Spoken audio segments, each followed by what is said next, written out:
RTV app వార్తల్ని క్షణాల్లో చదివే అవకాశం ఉంటుంది. ఒక న్యూస్ పేపర్, ఒక టెలివిజన్ ఛానల్ మీ చేతుల్లో ఎప్పుడూ ఉంటాయి. రాష్ట్ర వ్యాప్తంగా ఎన్నికల ప్రచార హోరు. అభ్యర్థులు పెద్ద ఎత్తున గ్రామాల్లో సైతం తిరుగుతూ ఎండను సైతం లెక్క చేయకుండా ప్రచారం నిర్వహిస్తున్నటువంటి పరిస్థితి. ముఖ్యంగా అన్ని పార్టీలు పెద్ద ఎత్తున గెలుపుకు కృషి చేస్తున్నటువంటి నేపథ్యంలో అనంతపురం జిల్లాకు వచ్చేటప్పటికి తాడిపత్రి నియోజకవర్గం సెన్సేషన్. ఇటువంటి పరిస్థితుల్లో జేసీ అస్మిత్ రెడ్డి రెండవసారి పోటీలో ఉంటున్నటువంటి పరిస్థితి. మరి ప్రచార పర్వం ఎలా సాగుతుంది, ప్రజల వైపు నుంచి మద్దతు ఎలా ఉంది, తదితర అంశాలతో మనతో మాట్లాడడానికి అస్మిత్ రెడ్డి ఉన్నారు. ఏం చెప్తారు సార్? ప్రచారం ఎలా సాగుతుంది? ఎండను సైతం లెక్క చేయకుండా గ్రామాల్లో తిరుగుతున్నటువంటి పరిస్థితి ఎలా ఉంది సార్? ప్రజల వైపు నుంచి స్పందన. పని మంది కాబట్టి ఎండ కాదు కానీ వానైనా కానీ దేంట్లో అయినా తిరగాల్సిందేదే, చేయాల్సిందేదే. ప్రజల స్పందనకు వచ్చేటప్పటికి నిజంగా చెప్పండి, మీరు నన్ను అడగకూడదు. ఎందుకంటే ఇప్పుడు నేను పోయినా తరలి వస్తారు, మళ్ళీ ఇంకొకరు పోయినా తరలి, ఎందుకంటే వాళ్ళకి వినాలని ఉంటుంది. ఈ రాజకీయ నాయకుడు ఏం చెప్పబోతున్నాడు, మాకు ఏం చెప్తాడని ఖచ్చితంగా మమ్మల్ని చూడడానికి వస్తారు. నిజం చెప్పాలంటే మమ్మల్ని కూడా ఒక ఫిలిం స్టార్, ఒక సెలబ్రిటీ లాగానే చూస్తారు ప్రజలు ఎప్పుడు. కాబట్టి ఎవరు పోయినా ఖచ్చితంగా వస్తారు. అది కాదు, మీరు అడగాల్సినది ప్రజల్ని, ఏమి మీకు ఎవరు బాగా చేశారు, మీకు మేలు ఎవరు వస్తే మేలు అని వాళ్ళని అడిగితే బాగుంటుంది సార్. ముఖ్యంగా ఇప్పుడున్న పరిస్థితుల్లో ఎన్నికల నేపథ్యంలో వైసీపీ నాయకులు అయితే చెప్తున్నటువంటి జగన్మోహన్ రెడ్డి చేసిన సంక్షేమ ఫలాలు కావచ్చు, అభివృద్ధి కావచ్చు, ఖచ్చితంగా ఎన్ని పార్టీలు కలిసి వచ్చినా మాత్రం జగన్మోహన్ రెడ్డి మరొకసారి ముఖ్యమంత్రి కాబోతున్నాడని వారు ధీమా వ్యక్తం చేస్తున్నారు. దీన్ని ఎలా చూస్తారు సార్? ఎవరు ధీమా వాళ్ళకు ఉంటుంది. ఇప్పుడు నేను చెప్తానా నేను ఓడిపోతాను అని, ఎవరికైనా ఎవడైనా గెలుస్తామనే చెప్తారు. ఎవరైనా ఒక పాజిటివ్ వైపుతో ముందుకు పోతారు. నేను ఒకటే అడుగుతా, సంక్షేమ పథకాలు ఒకటే మిమ్మల్ని ఎప్పుడైనా గెలిపిస్తాయంటే ఆ కాలంలో ఎన్టీ రామారావు గారు బీసీలకు అయితేనేమి, ఎస్సీలకు ఎస్టీలకైతే బడుగు బలహీన వర్గాలకి ఎవరికైనా కూడా ఆయన చేసిన సాయం ఎవరూ చేయలేదు. నిజం చెప్పాలంటే వాళ్ళ పైన ప్రేమ ఫస్ట్ టైం చూపించిండేదే ఎన్టీ రామారావు గారు. మరి అంత పెద్ద వ్యక్తే లేడే మనకి. మళ్ళీ వీళ్ళంతా ఏందన్నా, సంక్షేమ పథకాలు ప్రతి పార్టీ ఇస్తుంది. నేను వచ్చినా ఇస్తాము, బీజేపీ వచ్చినా ఇస్తుంది, జనసేన వచ్చినా ఇస్తుంది, అదేవిధంగా వైకాపా వచ్చినా ఇస్తారు. నేను చెప్పేది ఒకటే, అభివృద్ధి.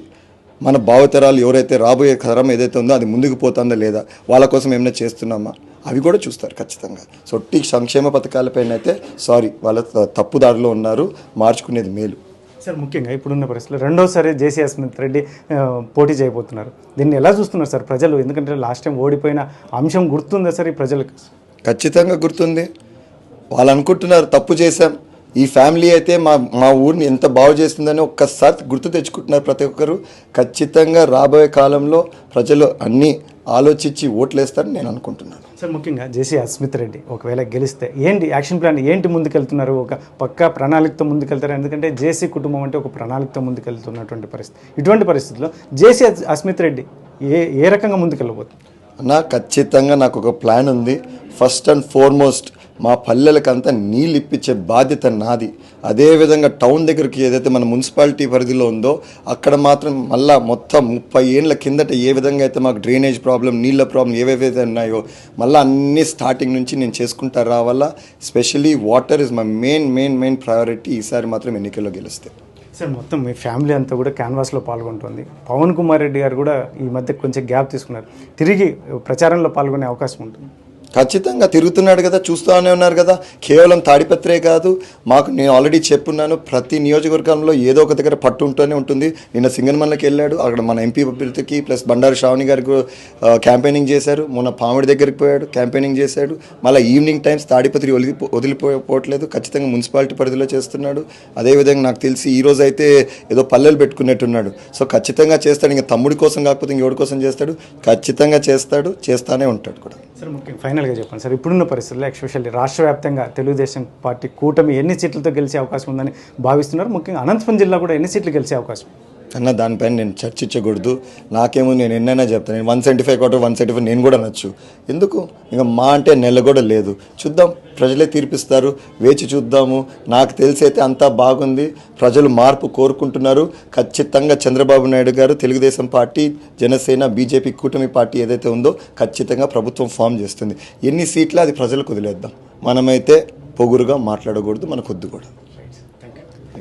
ఇది మొత్తం మీద అయితే జేసీ అస్మిత్ రెడ్డి చెప్తున్నట్టు మొత్తం మీద అయితే రానున్న ఎన్నికల్లో తెలుగుదేశం పార్టీ కూటమి ఏదైతే ఉందో 3 పార్టీల కూటమి గెలవబోతోందని, చంద్రబాబు నాయుడు ముఖ్యమంత్రి కాబోతున్నారని, ముఖ్యంగా ఏదైతే ఉందో సంక్షేమ ఫలాల మీదే ఖచ్చితంగా ఇప్పుడున్న ప్రభుత్వం ఆధారపడి ఉంటే అది మరి రాంగ్ స్టెప్ అని.